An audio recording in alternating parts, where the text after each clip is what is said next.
Congratulations, congratulations. Today is the 59th anniversary of the creation of Malaysia, formed from the Federation of Malaya, Singapore, North Borneo and Sarawak. So congrats to all of you. Approximately, I guess, one person watching from Malaysia. Today is your nation's birthday.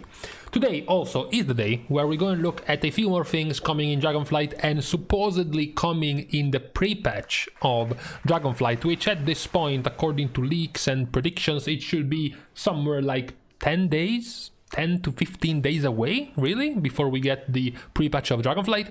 One of the things that is coming is a bunch of Transmog sets, a bunch of cool looking stuff for your characters in terms of armor and in terms of weapons. So there are two things that we already knew from a few weeks ago, which were the sets available in Dragonflight. One was for PvE and one was for PvP. The PvE version is going to be an invasion style feature that will be available in Dragonflight, mostly targeted at, catch-up mechanisms, new, fresh, max level characters that will be available in Dragonflight. If you have played BFA, if you remember the invasions from Nyalota, for example, that is more or less the same. You have invasions going on every time, you can grind stuff in those invasions, and then for better rewards you have a couple of weekly things that you can get from those two invasions. And there is going to be something pretty much very identical to that in Dragonflight. You have invasions going on at every time of the day, basically alternating on the different zones of Dragonflight. You have one version of the rewards that comes from elemental overflow, so you just grind the mobs part of these invasions to earn the elemental overflow, and with the overflow you can buy armor pieces and your weapon pieces for Transmog from these sets. And then there is the weekly currency, the storm sigil, which is capped at how much you can get, how much you can gain of it every week.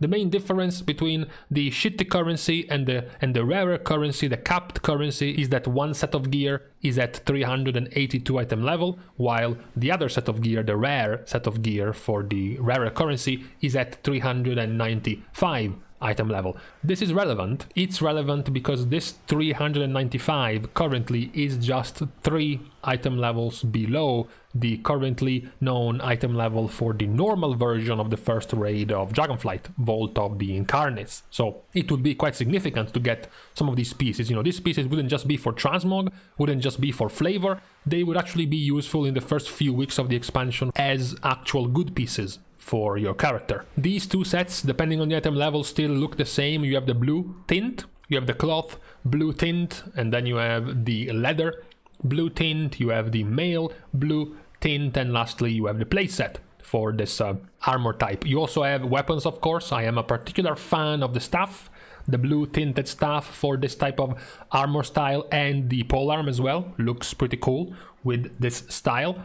The recolor version, the yellow version for these sets, which basically looks the same except it's just with a yellow tint, is for PvP. Because while you have open world PvE stuff with invasions, there are also going to be, in case you have forgotten, open world quests for PvP. You had the open world quests for PvP in BFA, rewarding you with honor or with supply caches and whatnot with PvP rewards, and then you had them as well in Shadowlands. So in Dragonflight it's going to be the exact same thing. You have these PvP world quests giving you blood tokens, and then the more you do, the more blood tokens you earn, until you can then use them and spend them for weapons and for the gear. The only difference is that, well, the item level is 389, so it's a midway between 382 and 395, with of course the caveat that PvP gear increases in item level once you engage in PvP combat. The actual caveat I'm talking about is that this is actually a tier set. It's not just random assortment of pieces like the PvE version. This one is actually a tier set.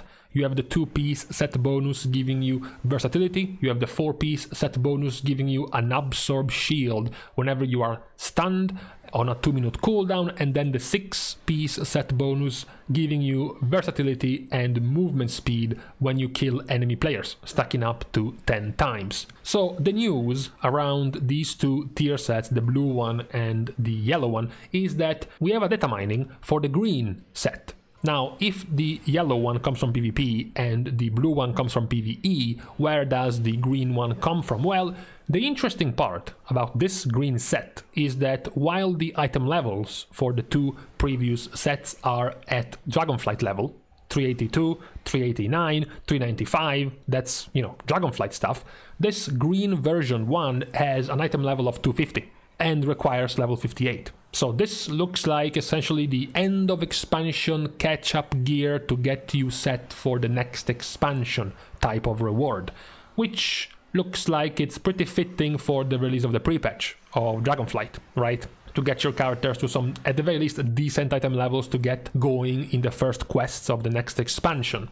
That seems to be the case. This seems to be the use of this green recolored set for this armor style. Also, as an extra, we have another style of armor.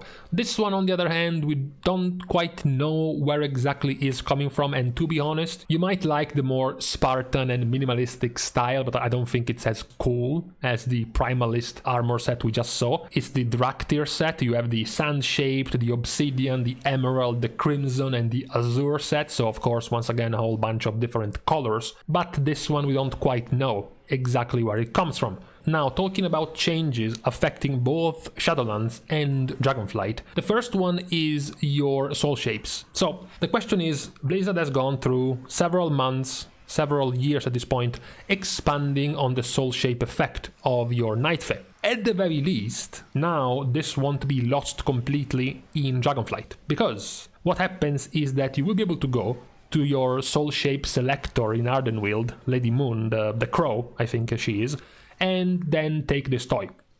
This Seed of Renewed Souls is the toy which allows you to turn into your selected soul shape. You can choose from the NPC which soul shape you want, just like right now, and then when you use this toy you will turn into a soul shape, and this works, by the way, with critter shapes as well. You can select a critter shape and turn into a critter. Now, this is not in game yet, so I'm not sure if it works with casting spells. So I'm not too sure if it's a purely cosmetic effect which breaks as soon as you enter combat, as soon as you do anything in combat, or if it actually persists through combat. The other thing people are particularly worried about when looking at this toy is looking at the fact that it lasts for 10 minutes with a 5-minute cooldown. That is one of the better types of cosmetic effects you can have, right? When the duration is at the very least as long as the cooldown, or even better, longer than the cooldown. So people are already fearing some nerfs. The quality control anti-fan squad of Blizzard coming in and nerfing this from a 5-minute cooldown to a 1-hour cooldown seems inevitable, I would say, given the usual treatment that Blizzard gives cosmetic effects, at the very least recently, that we have gotten in game. Even then, if it were to stay like this, it's kind of hard to imagine this one not breaking in combat, because this would mean basically you can just use this forever. You can stay as a soul shape effect forever, basically, with that duration and that cooldown. Finally, talking about actual competitive effects, competitive changes in Dragonflight, we have had the post from Blizzard about the rated solo shuffle coming in Dragonflight. Solo shuffle, TLDR, Solo Queue Arena, was introduced in Shadowlands as a test, and now it gets its rated version in Dragonflight. It's already, for the record, available in the PTR as well, if you want to try it out. As Blizzard points out, just like rated battlegrounds and rated arenas, you will be able to earn seasonal rewards and achievements, credit towards vicious mounts, weekly great vault progress, and conquest from rated solo shuffle. The already existing rules of solo shuffle with the 6-round format that solo shuffle already has is going to continue in Dragonflight, with the addition that rating changes based off of the amount of rounds each player has won during the match. What is particularly cool about this system, which is actually even new for arena standards, is that, unique to this rated game mode, players will have a rating tracked for each of their character's specs. Players will select which of their specs to queue with and participate in spec-based ladders at the end of the season for rewards. So this is even cooler, you know. How many times perhaps you have been playing something like an Enhancement Shaman in PvP and you kind of want to try Elemental, but you don't really want to play Elemental at the same rating as your Enhancement because you're clearly not as good or as experienced. So with this system you can now play properly from essentially climbing each rating, each ladder, depending on the spec you are playing, which is very good. And I'm assuming perhaps maybe there is something to do with coding and whatnot, but this might also make its way into arenas, into normal standard arenas, based on the community feedback. If this is a popular change for Solo Shuffle, it might as well make its way into the standard arena mode as well. We finish off then the part on the competitive side of Dragonflight, not with PvP, but with PvE, and we're talking about Mythic Plus, because we have gotten the announcement of the Dragonflight dungeons being part of the first season of Mythic Plus. As you know, there are 8 dungeons in Dragonflight at normal, heroic and Mythic 0 level, but only 4 of these will be available in Mythic Plus. The other 4 will be for the next season, the season 2. The 4 dungeons are Ruby Life Pools, Algethar Academy, Nokud Offensive and Azor Vault. But of course, if you don't have Dragonflight, or even if you do, Mythic Plus is not even available there, so you don't even know what I'm talking about. What you know, what I'm talking about, is the 4 older dungeons that will be part of the Mythic Plus pool of dungeons in Dragonflight. We already knew from Blizzard that 2 of the dungeons that were making its way in the first round of the pool of Mythic Plus were Court of Stars and Temple of the Jade Serpent. So 1 from Legion and 1 from Mist. We are missing a second one from Legion and we are missing 1 from Warlords. So the 1 from Warlords is a win, because the 1 from Warlords is going to be Shadow Moon Burial Grounds, which is a very cool dungeon to play in. It's a very nice, I like the setting, the aesthetic, so cool dungeon, big win. Where we get a loss, a pretty big loss, honestly. It's not going to be fun, it's not going to be entertaining nor engaging, is the second Legion dungeon that will be part of the first season, which is Halls of Valor. That's right. Halls of Valor is quite the long dungeon. Halls of Valor was quite full of one-shots on pretty much every boss. Not only that, but it also had very difficult trash mobs, because they had things like AoE stuns and plenty of priority interrupts, which becomes even worse with Inspiring, for example. And if that's not enough, on top of having an annoying set of trash, it also has 5 different bosses, making it particularly annoying for Tyrannical. I consider this a big loss. I consider this a big stain on the quality of Mythic Plus of Season 1 of Dragonflight. Nobody fucking wants Halls of Valor, please reconsider. Although I fear that, development time has to go in Halls of Valor. They had to think about it, they had to pre-plan it, so it's likely not something they can change on the fly, which is what makes it even worse, honestly. Why did they think that Halls of Valor would have been a good choice for a Mythic Plus dungeon? I don't know. Yes, much like you, I was a big fan of dungeons like Eye of Ajara to make it a Mythic Plus dungeon, perhaps even something like Neltarian's Lair, that was also okay. Halls of Valor was my worst possibility, right next to Vault of the Wardens. Those were the 2 I did not want to see.